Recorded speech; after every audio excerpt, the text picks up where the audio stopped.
Don't forget to like, share, comment and subscribe to Sayyid Saad Qadri. السلام علیکم ورحمۃ اللہ وبرکاتہ۔ آج ایک اور ریئیکشن ویڈیو کے ساتھ آپ کے سامنے حاضر ہوں، اور اسے بھی مفتی راشد محمود نے بہت خوبصورت انداز میں کیا ہے۔ اس کو میں آپ کے ساتھ شیئر کروں گا ابھی، جس میں ہم بات کریں گے ایک بہت ہی اہم نقطے کو لے کر، اور ان لوگوں کے بارے میں جنہوں نے انجینئر محمد علی مرزا کو سر پہ سجایا ہوا ہے۔ ایک حدیث مبارکہ آپ سے شیئر کرتا چلوں۔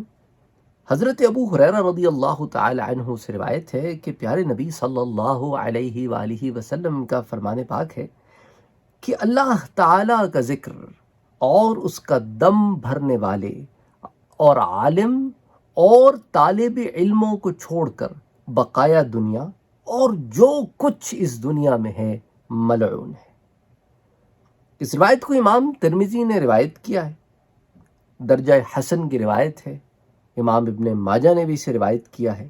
امام ترمذی حدیث نمبر 2322، امام ابن ماجہ حدیث نمبر 4112، امام دارمی اسے سنن میں روایت کرتے ہیں حدیث 322، امام طبرانی المعجم الاوسط میں روایت کرتے ہیں، اور دیگر کتب حدیث میں بھی یہ روایت آتی ہے۔ لیکن ایک بات یاد رکھیے گا، یہاں بات ہو رہی ہے عالم اور طالب علم کی، شیخی بگارنے والے، گمراہ کرنے والے اور لوگوں کو علماء سے متنفر کرنے والے اور غلط دین پڑھانے والوں کی بات نہیں ہو رہی۔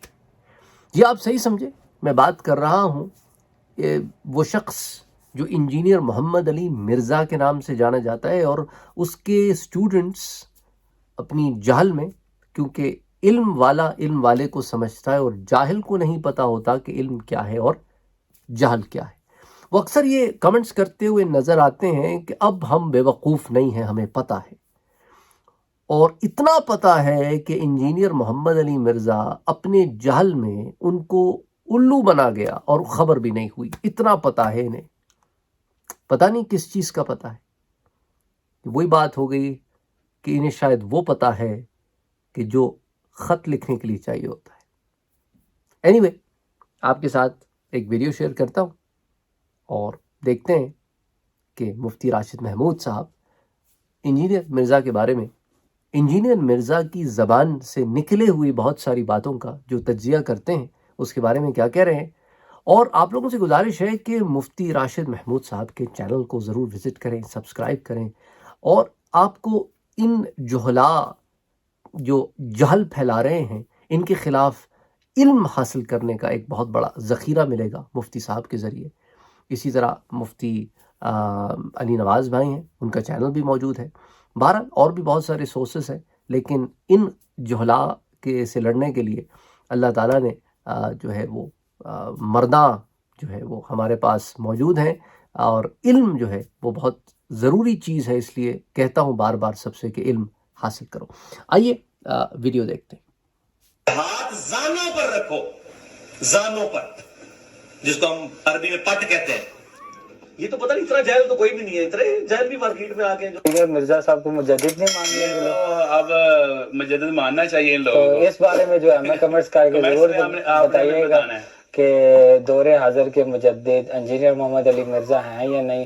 مرزا جیلمی اپنے لیے اور مرزا جیلمی کے فالورز مرزا جیلمی کے لیے بڑے بلند بانگ دعوے کرتے ہیں اور بڑے بڑے القابات استعمال کر رہے ہیں۔ کبھی مرزا جیلمی کو امام کہتے ہیں، کبھی مجدد کہتے ہیں، اور اس طرح کے بڑے بڑے الفاظ اور القابات مرزا جیلمی کے لیے استعمال کر رہے ہیں۔ دعوے اتنے بلند و بانگ ہیں، جبکہ علمی لیور اور علمی حالت مرزا جیلمی کی جب دیکھی جاتی ہے تو یقین جانے کہ علمی حالت دیکھ کے رونا آتا ہے۔ مرزا جیلمی دین کے بنیادی علوم سے بالکل ناآشنا ہے اور چٹا ننگا پکا جاہل ہے۔ ایک عالم کے لیے جو بنیادی علم ہے دین کا، وہ عربی زبان کا علم ہے۔ مرزا جیلمی عربی زبان کے علم سے، عربی گرامر سے، عربی لغت سے بالکل جاہل اور ناآشنا ہے، جس کی مثالیں میں نے پچھلے بیان میں پیش کر دی کہ مرزا جیلمی ماضی استمراری کو فعل مضارع بنا رہا ہے، کانا یعبدو کو فعل مضارع بنا کے کہتا جی کہ اس کا جو ہے نا اس کے اندر دو زبانیں پائے جا رہے ہیں، حالانکہ کانا یعبدو یہ ماضی استمراری ہے۔ فاغسلوا وجوہکم وایدیکم الی المرافق وامسحوا برؤوسکم وارجلکم الی الکعبین. ارجلکم کا وجوہکم پہ عطف تھا، بات یہاں عطف کی تھی، اس عطف کو ضمیر لوٹانے کے ساتھ ملا کے کہہ رہے کہ یہاں سے ضمیر لوٹتی ہے.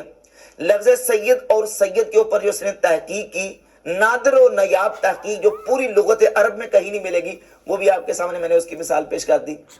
اور زانو کو عربی میں پٹ کہتے ہیں، یہ نادر و نیاب عربی تحقیق مرزا جیلمی نے 15ویں صدی میں کی ہے.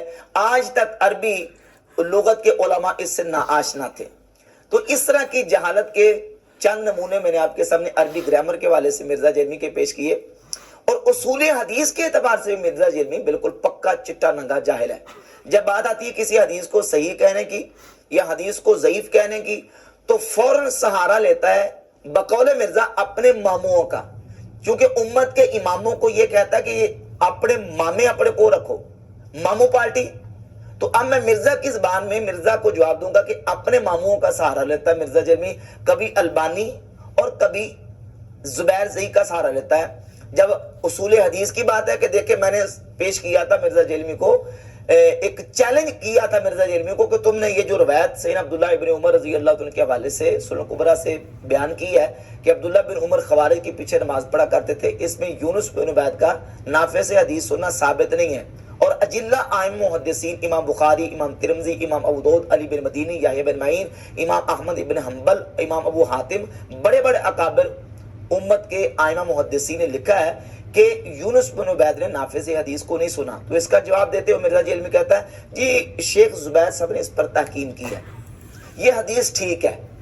اب نہ ٹھیک ہونا کوئی محدثین کی اصطلاح ہے اور نہ یہ جواب کافی ہے کہ شیخ زبیر صاحب نے اس پر تحقیق کی ہے، اس کا جواب دو. تو جواب دینے کی بجائے اس طرح کی بونگیاں آگے سے مارتا ہے اور کہتا ہے کہ میں ہوں مسلم علمی کتابی. یہ علمی کتابی کا علمی لیول ہے، اصول حدیث کے حوالے سے جاہل اور عربی گرامر کے اعتبار سے بھی جاہل.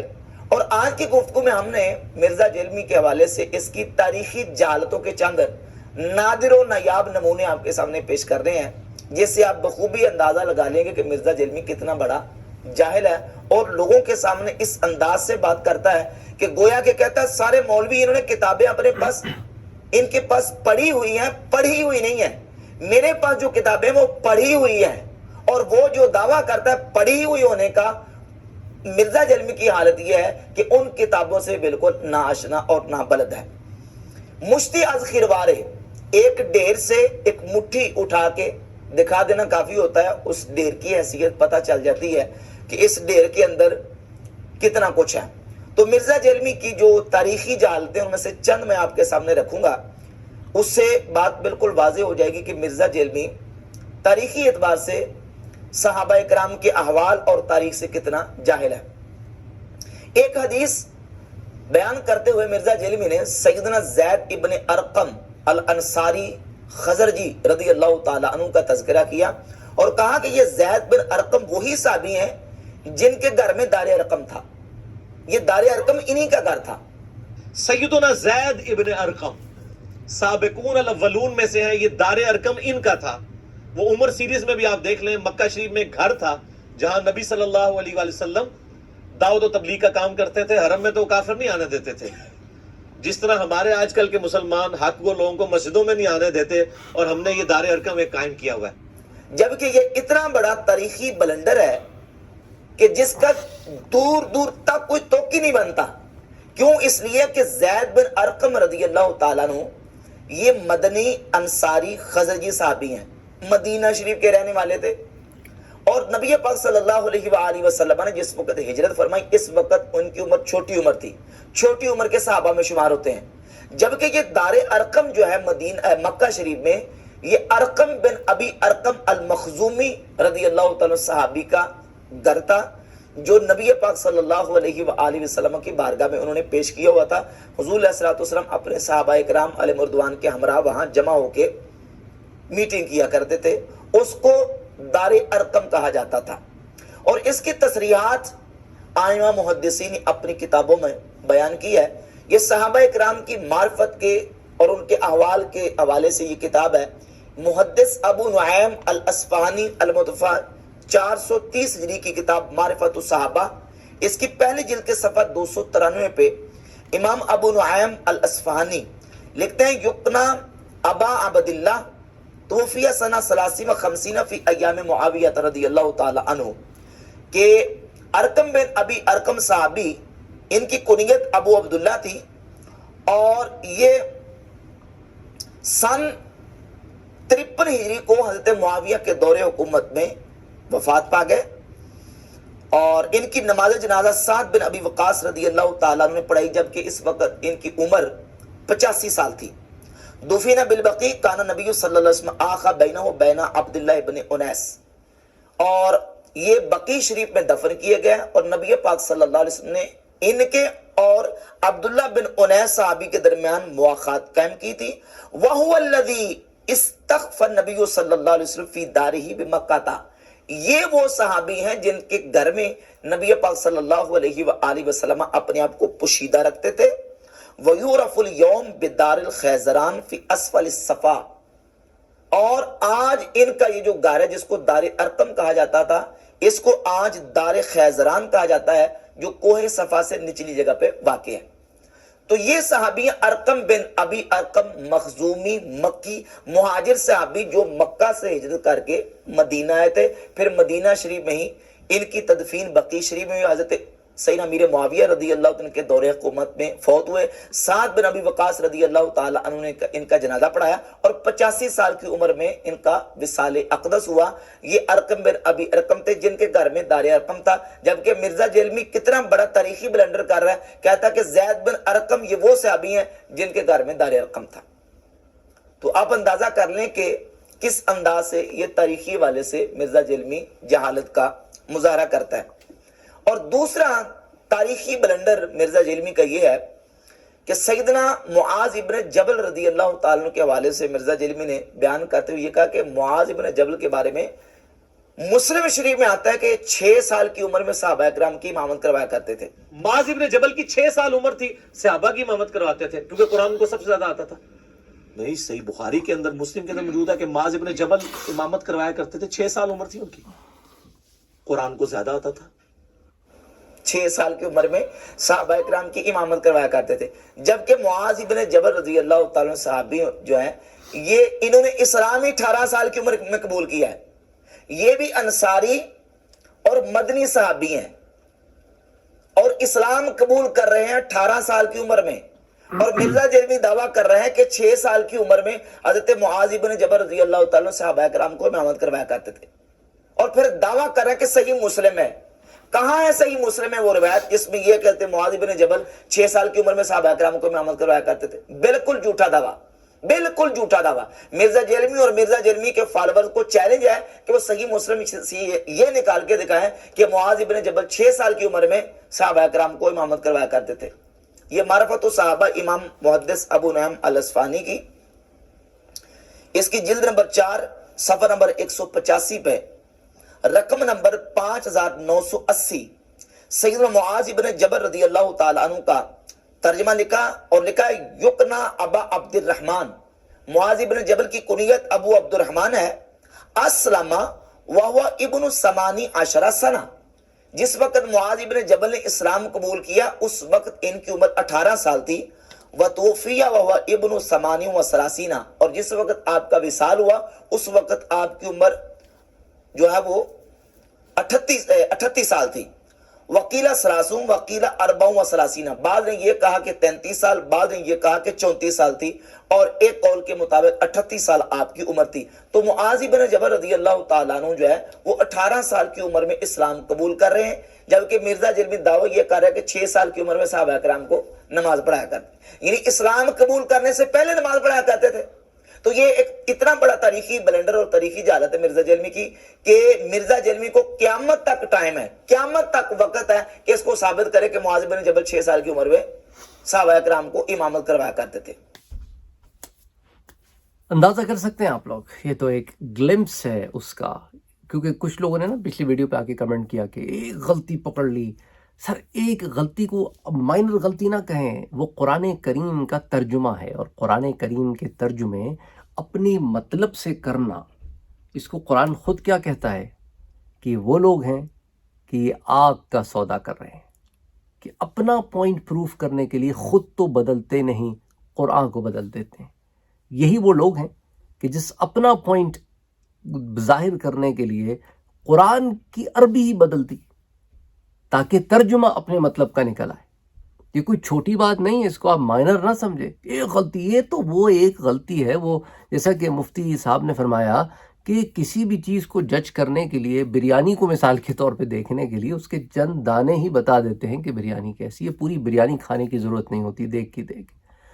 تو اس طرح اب آپ اندازہ کریں، کیونکہ یہ جن کو خطاب کر رہے ہیں وہ تو جاہل ہیں، اگر ان کے پاس دنیاوی ڈگریاں بھی ہیں تو دین کا تو علم نہیں ہے۔ یہ تو کہہ رہا ہے، عجیب و غریب سی باتیں کیے جا رہا ہے، وہ بکری کی طرح میں سر ہلائے جا رہے ہیں، انہیں خبر ہی کوئی نہیں ہے، انہوں نے پہلی دفعہ تو یہ باتیں سنی ہیں، وہ یہی سمجھ رہے ہیں، اندھے ٹرسٹ کر کے بیٹھے ہیں اس کے اوپر کہ یہ جو کہہ رہا ہے وہ ٹھیک کہہ رہا ہوگا۔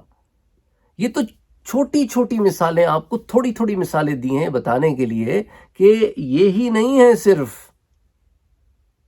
اس طرح کے اور کتنے اس نے بلنڈرز کیے ہیں، لوگوں کے عقیدے خراب کر دیے ہیں، لوگوں کو بدتمیز اور بے باک بنا دیا ہے، ہر قسم کی ان کے اندر سے آپ سمجھ سکتے ہیں بہت ساری چیزیں جو ایک انسان کے اندر ایک حیا کا خاصہ ہوتی ہیں نا، گفتار میں بھی حیا ہوتی ہے، یاد رکھنا، صرف لباس کی حیا نہیں ہوتی، اس نے گفتار کی حیا اٹھا لی ہے لوگوں سے، بالکل بے لگام کر دیا ہے۔ اور شاید جن لوگوں نے اسے پلانٹ کیا ہے ان کا مقصد بھی یہی تھا کہ کسی طرح لوگ اتنے بے باک ہو جائیں کہ ان کے لیے کسی کی عزت کرنا کوئی ایسی عام سی بات ہو کہ ضروری نہیں۔ اس لیے آہستہ آہستہ کرتے کرتے پہلے بزرگان دین سے ہوتے ہوئے صحابہ پر، صحابہ سے ہوتے ہوئے جو بڑے بڑے صحابہ ہیں ان کے اوپر تک اس نے بات کرنے کی کوشش کی، سیدنا عثمان رضی اللہ تعالیٰ عنہ، سیدنا ابوبکر صدیق رضی اللہ تعالیٰ عنہ، اور پھر کچھ خاص لوگوں کو خوش کرنے کے لیے دروس بنائے، ان کی واہ واہ لی، اور جا کے پھر ان سے مل آیا ہیں، اور اس کے بعد وہ تصویریں لگا دی، شوشے کا تو شوق ہے اس کو۔ تو بہرحال آپ اندازہ کر سکتے ہیں، ابھی بہت ساری چیزیں رہتی ہیں تو آپ کو ذرا کہتے ہیں ٹپ آف دا آئس برگ دیکھا ہے بھی آپ نے، سارا آئس برگ تو دیکھا ہی نہیں، ٹپ آف دی آئس برگ سے ہی چیخیں نکل رہی ہیں، تو سوچو پورا دیکھو گے تو کیا ہوگا۔ یہ بتانے کا مقصد آپ کی اصلاح ہے تاکہ آپ اس گمراہ آدمی کو چھوڑ دیں، اپنی آخرت بچائیں۔ ایسے لوگ پیدا ہوتے رہتے ہیں لیکن حق پر نہیں ہوتے۔ اپنی دنیا اور اپنی آخرت خود بچائیں، اس لائم لائٹ کے چکر میں، مشہور ہونے کے چکر میں کہ اپنے چینلز کھول کے بیٹھ گئے لوگ سنیں گے، اس چکر میں نہ پڑیں۔ اور اس چینل پر بھی آ کے چھچورے قسم کے کمنٹس کرتے ہیں یہ لوگ، کیونکہ ان کی ذہنیت ہی اتنی چھوٹی سی ہے، مشہور ہونے کے لیے ویڈیو بنا رہے ہوگے، فلانا امکانہ ڈھمکانا۔ یہ تمہارے انجینئر محمد علی مرزا نے یوٹیوب کا نام بھی نہیں سنا ہوگا، تب سے ہم یوٹیوب پہ کام کر رہے ہیں بیٹا، یہ نہ سمجھنا۔ ان چکروں، ان چیزوں سے تمہیں فرق پڑتا ہوگا، ہمیں کوئی فرق نہیں پڑتا۔ جو دین کا کام کرتے ہیں نا، اگر ایک بندہ بھی سنے نا تو ان کے لیے بہت ہوتا ہے، انہیں لاکھوں، ہزاروں، لاکھوں، ملین سبسکرائبرز، ویوز نہیں چاہیے ہوتے اپنا پوائنٹ اکراس کرنے کے لیے، کیونکہ جو حق کی تعلیم ہوتی ہے اس کا پہنچا دینا یہ ذمہ داری ہوتی ہے۔ یہ ضروری نہیں ہے کہ لاکھوں تک ہی پہنچایا جائے یا لاکھوں دیکھنے والے ہوں۔ تو اینی وے، میری بات سمجھ میں آ گئی ہوگی ان لوگوں کو جو آ کے اس قسم کے نیچ، گھٹیا سوچ، چھوٹی سوچ والے جو لوگ ہوتے ہیں وہ کمنٹس کرتے ہیں، کیونکہ انہوں نے انجینئر مرزا کے پلیٹ فارم سے یہی سنا ہوتا ہے، اور یہی ایک نتیجہ ہوتا ہے کہ جب استاد ایسا ہو تو پھر شاگردوں کے ذہن تو ویسے ہی ہوتے رہتے ہیں۔ تو بہرحال کیا کہہ سکتے ہیں، ڈبے میں بیٹھ کے ڈبے والی باتیں کرنے والا آدمی لوگوں کے دماغوں کو ڈبہ ہی بنا سکتا ہے۔ تو ڈبے نہ بنے، انسان بنے۔ السلام علیکم ورحمۃ اللہ وبرکاتہ۔